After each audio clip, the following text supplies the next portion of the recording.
What's going on, you guys? Today's video it's gonna be about the 50. I almost said the 100. I'm still thinking NFL 100, but it's gonna be on the 50, and it's gonna be a tier rating of all the players, where I'd put them. And if I give someone a bad rating here, that's not to say they're a bad card. It's more so just in comparison to the other cards of the promo.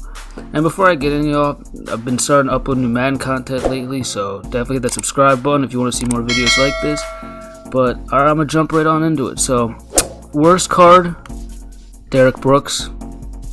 It's not a bad card. That's kind of what I was saying before, how even though I'm gonna give it a D rating, it's only because it doesn't stack up well against the other cards in the promo, and also kind of against other cards in its position. It's okay in coverage, but its 84 speed just isn't that good. If you want a user card, you could probably get something way better for cheap. And other than that, like, doesn't have insane block shed. It's not going to be too great against the run. Its power is a little bit underwhelming. So it's a good card. Definitely, if you can throw him into a Bucks theme team or something like that, it's going to be great. But I just don't think it's worthy of anything higher than that, truth be told. Next card, Reggie Bush. This is a really good card, but I'm going to put it in the B tier. Now, my reasoning for that is he's not the best at his position. I don't think anyone expected to get a running back better than Barry or Bo. But I think he's better than the tier below that, which is like Zeke and Gurley, right? So I'd say I put him in a tier between them. He has good speed, he's fast, he can catch, but his actual traits kind of suck. So it's basically, I'd say a budget Barry. It's a really good card. It's probably going to be meta this year for a lot of teams that don't want to spend an extra 300, 400 to get Barry or Bo. That's a pretty good card. Because of the traits, I can't put it in A tier. That's just me, though. Now, up next, this guy's S tier, hands down. He's now basically, the way I describe him, is just a faster Brandon Cooks. He has the 91 speed, and he's tall as shit. Now, this guy has good traits, good route running, good catching. And I heard he only had like 4 touchdowns and 500 yards in his career, which is kind of wild. But he's a Madden legend. Like, in Madden, if you're tall and you got speed, that's basically what you want. Just think Randy Moss. Early game Randy Moss, at least that's this guy right here. So S tier without a doubt. No question about it. Speaking of S tier, the GOAT, baby, Brian Dawkins. Easy. Best free safety in the game. It seems like every year there's always way too many good strong safeties and not enough good free safeties. Like, think Ed Reed, Ronnie Lott, Troy P. It's always more good strong safeties and free safeties. And Dawkins is usually the one that comes in and kind of just takes that top free safety spot, at least for a little bit. He's better than Atwater if you look at his stats across the board. So, best free safety in the game, and for the price tag, it's probably fair from what I'd say. So I could definitely put him there, and without really kind of questioning it. Jimmy Graham, I'm going to say A tier. Now, some people might think I'd put him S tier, but I'm pretty comfortable with putting him A tier. He, as a receiving threat, he's probably a little bit better than Finley. Speaking of Finley, imagine these two on a Packers theme team. That'd be glitchy.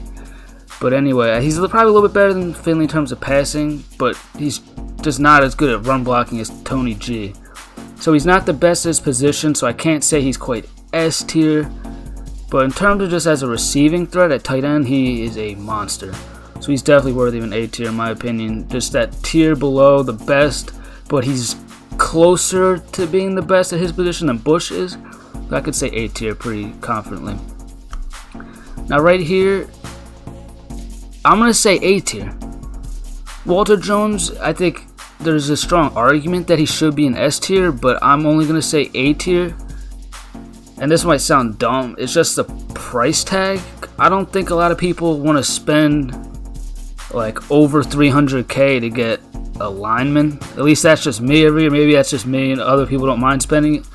But now if you're going to spend 300, 400k to get, a wide receiver, a safety, or pass rusher, that's a whole different thing. But an offensive lineman, people usually don't like to spend that much. But the argument is very much there for how good this card is. He's the best left tackle in the game, hands down. Nothing really more to say there. Now for the next card, Namdi Osmo, I'm going to confidently say B tier, right? He's like a great corner, but he's not quite the best in his position. I think Denzel Ward is definitely the best.